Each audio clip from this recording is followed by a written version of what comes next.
Hello! On this channel, we talk about independent spirituality and folk magic for free spirits. My name is Esther, and in today's video, I'm gonna give you a crash course on tarot reading basics for beginners. So you have all the fundamental information to get started on your tarot reading journey today. There's a lot of people out there selling the information that I'm about to give you for free right here, right now. So grab pen and paper and pay attention, okay? The tarot became part of my life some years ago, so I definitely know a thing or two that I can share. Now, something super important that I have to mention is that my channel is not exclusively about tarot, okay? I don't make reading videos or deck reviews or whatever. My channel is about magic and witchcraft in general, but tarot cards are a tool that basically almost all witches use. It is very useful, so it makes a lot of sense that at some point I would be talking about tarot. As a matter of fact, this video was a request from a subscriber. Alicia Dreams said that she would love a video about tarot reading basics, so here you go. I hope this video is going to be helpful not only to you who posted the comment, thank you by the way for the suggestion, but also I hope that this video will be useful to many other people out there. The information is going to be divided into 4 parts. How to choose your first deck, tarot structure, tarot spreads and interpretation, and resources. So when you close this video, you will know exactly where to go and what to do to continue learning about the cards. Let's jump right in. So how do you choose your first deck? Basically, there are 2 different types of tarot decks out there. There is the Tarot de Marseille, which is a French deck, and also there is the Rider-Waite-Smith, the deck that I believe was responsible for making tarot popular. And the biggest difference between the 2 is that the Tarot de Marseille only has illustrations on the major arcana. And when we are just beginning, we are just starting out, the symbolism really helps. So I wouldn't recommend a total beginner to start with Tarot de Marseille, just because you're not gonna have all the symbolism right in front of you, and when we are learning, we need that. Another difference between these 2 decks, the Tarot de Marseille and the Rider-Waite-Smith, is between the Justice and the Strength card. They have inverted numbers. In the Rider-Waite, Strength is number 8 and Justice is number 11, but in the Tarot de Marseille, it's the opposite. It doesn't really make a huge impact, but if you use number symbolism in your readings, it could change a little bit the result of your reading in case these 2 cards come up. At the beginning, it's a minor detail, but just so you know that there is also this difference. Of course, at the end of the day, it is a very personal choice, but if you are just beginning with the tarot, I wouldn't recommend you to get the Tarot de Marseille. The first deck that I got was based on the Tarot de Marseille. It was the OK Tarot. I have shown this deck already several times. As soon as I started trying to learn the tarot with that deck, I quickly realized that I needed the illustrations on the cards with all the symbolism and everything. What I recommend for beginners is the Rider-Waite-Smith deck because all of the cards are illustrated. I know that the original coloring of the Rider-Waite-Smith deck doesn't really appeal to most people, me included. It's not very beautifully done. Of course, taking into account the technology of the time in which the deck was made, okay, it's understandable that it's not super great or super beautiful, but it doesn't make you feel like getting that deck because the coloring is so off. And you should really look at the deck and feel called to work with it. Like, I need to get my hands on this deck and read with it. It's really a calling. You see the deck and you know, yeah, this deck is for me, I need to get it. And with the original Rider-Waite-Smith, that doesn't really happen. So I have some suggestions for you. There's, for example, the Vintage Tarot, which is my favorite tarot deck. I use it especially for ancestor work and some other types of spirit communication because it looks like a very ancient deck. And another great deck is the Modern Witch Tarot deck.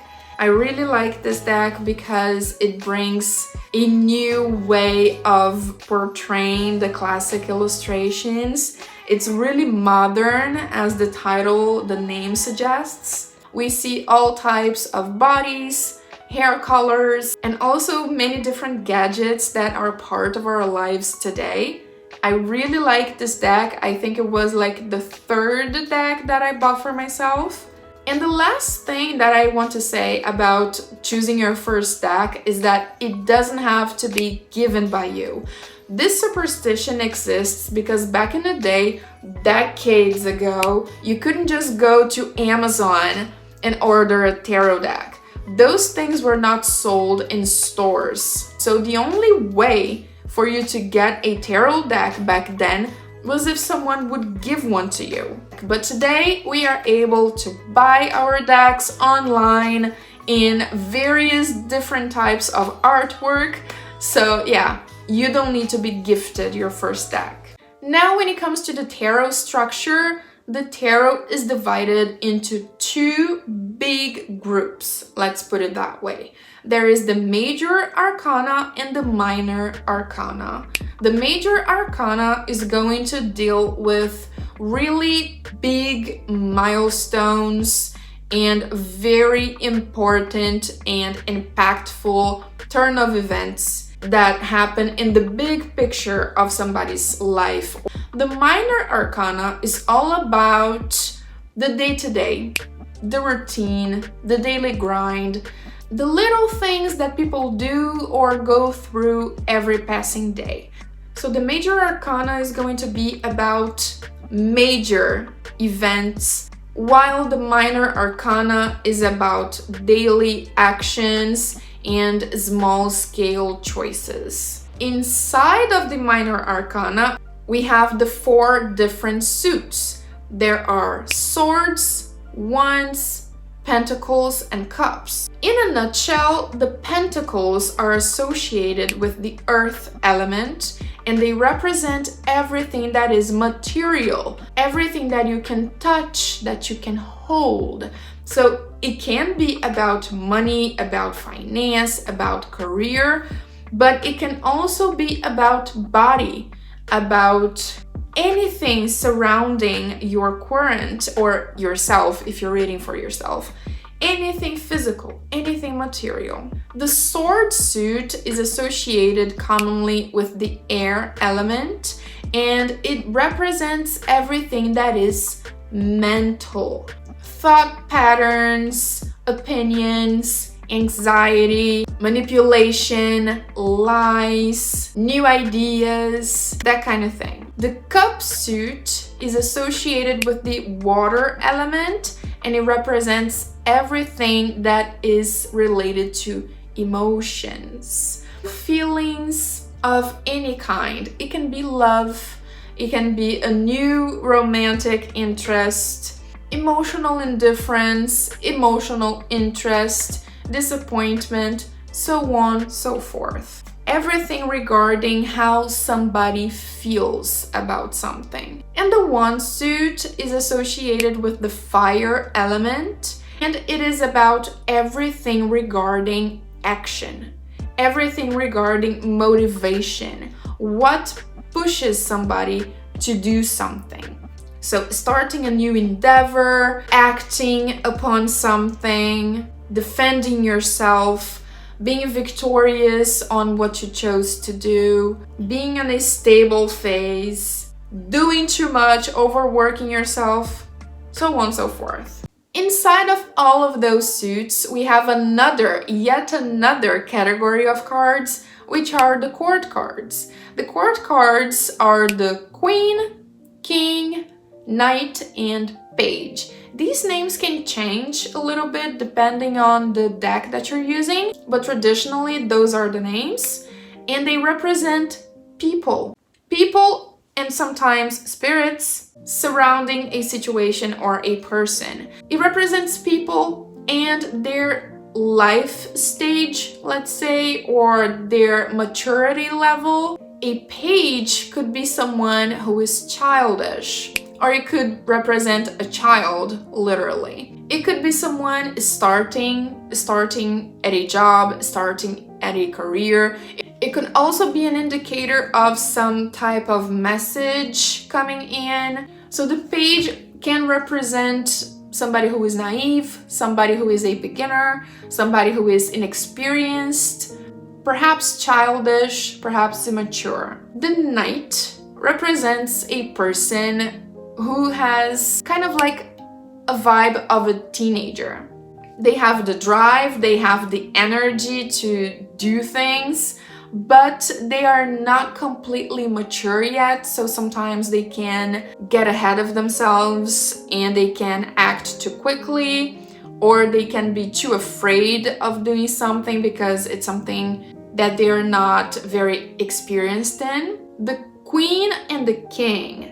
This goes beyond gender roles, okay? But they represent, don't think about gender, think about energies. The Queen represents feminine energy, and the King represents masculine energy, regardless of the gender that actual people have. In my case, particularly, I associate female energy with something more subtle, more nurturing, more like caretaking and thoughtful and emotional. A little bit more sensitive and emotional. When I think about masculine energy, I think about a little bit of aggressiveness, being too much straight to the point, impatient, being perhaps a little too dominant over other people. But above all, the images of the Queen and the King, they represent somebody who is experienced, somebody who knows what they're doing, somebody who is at the top of their game, whatever that game is, somebody who is more mature, more stable, except for the King of Cups. I never take the King of Cups as a good sign. This is personal interpretation, and each person will have their own personal shots on the cards. To me, the King of Cups represents someone who is not completely emotionally stable. Even though they have evolved a lot, you can't really trust 100% because they might be a little bit flighty, they might change their mind. Like, if you try to step on water, what would happen? And of course, there is something very important that shouldn't be overlooked, which is card meanings. So if you get the Strength card, it means a certain something. If you get the Nine of Pentacles, it has a meaning. Of course, you are free to have your own feeling about certain cards and modify a little bit, or rather add more interpretations to that card that are personal to you, but it's important to have an idea of what the cards are supposed to represent traditionally. I'm not gonna get into card meanings in today's video, otherwise this video would be hours and hours long because it's 78 cards. Each card has its own meaning, but I have prepared a PDF for you with all the detailed information about the tarot card meanings. Actually, I am still working on that material, and as soon as it is 100% ready, it's going to be linked in the pinned comment of this video. But it turns out I underestimated the amount of work that it is to describe 78 tarot cards. I'm still working on it, but it is coming. It is based not only in what I have learned through studying, but also on what I have learned practicing and my own perspective on the cards. So if you are interested, this PDF is going to be linked in the description down below. It's going to be totally worth it if you are just starting out and you just want a guide that is complete but easy to understand at the same time. When it comes to actually reading the cards, something that is very useful are tarot spreads.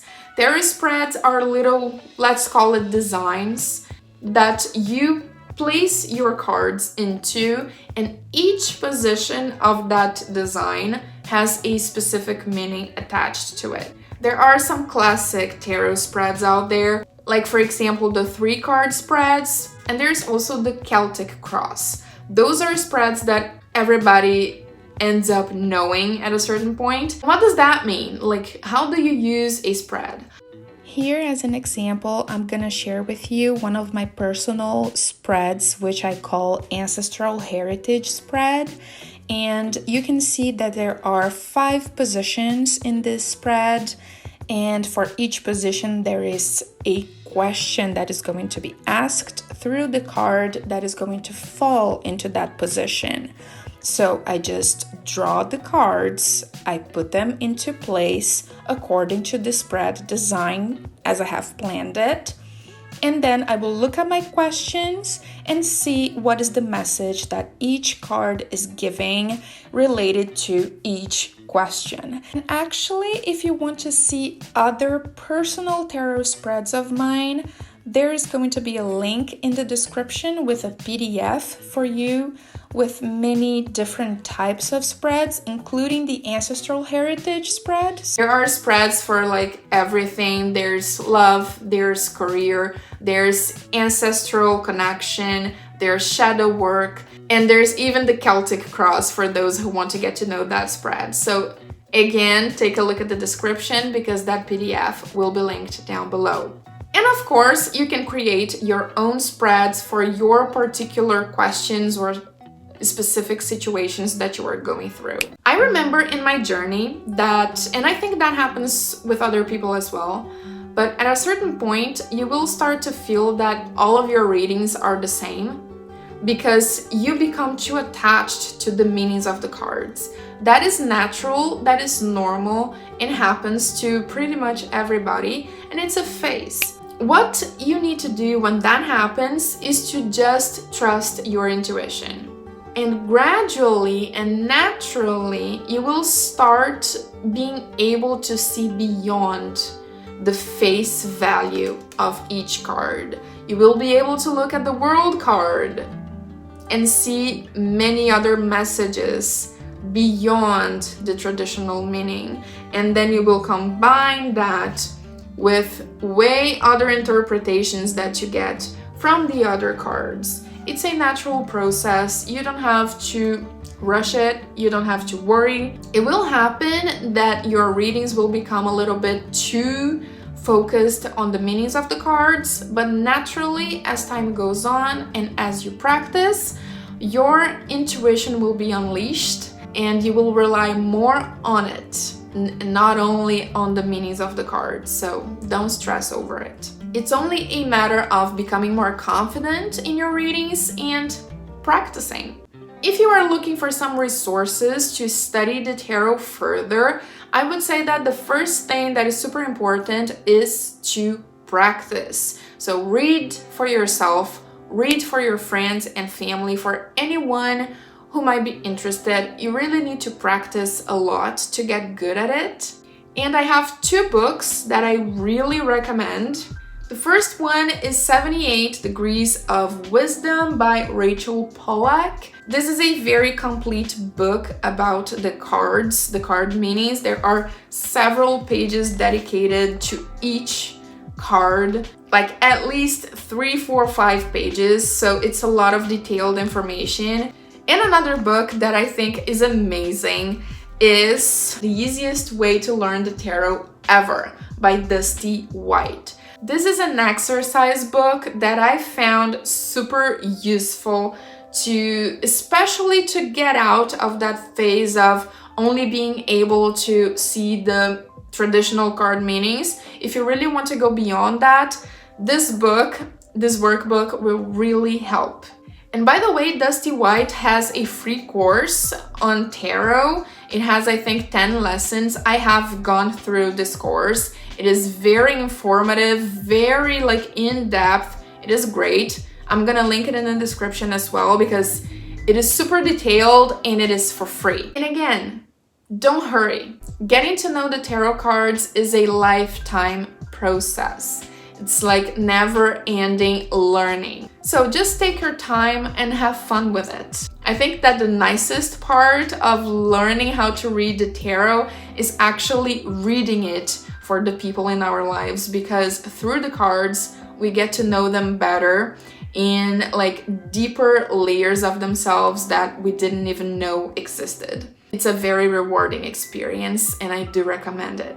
Now let me know in the comments below for how long you have been learning the tarot. As always, thank you so much for watching, and remember, practice makes perfect. So let's get witching. Bye.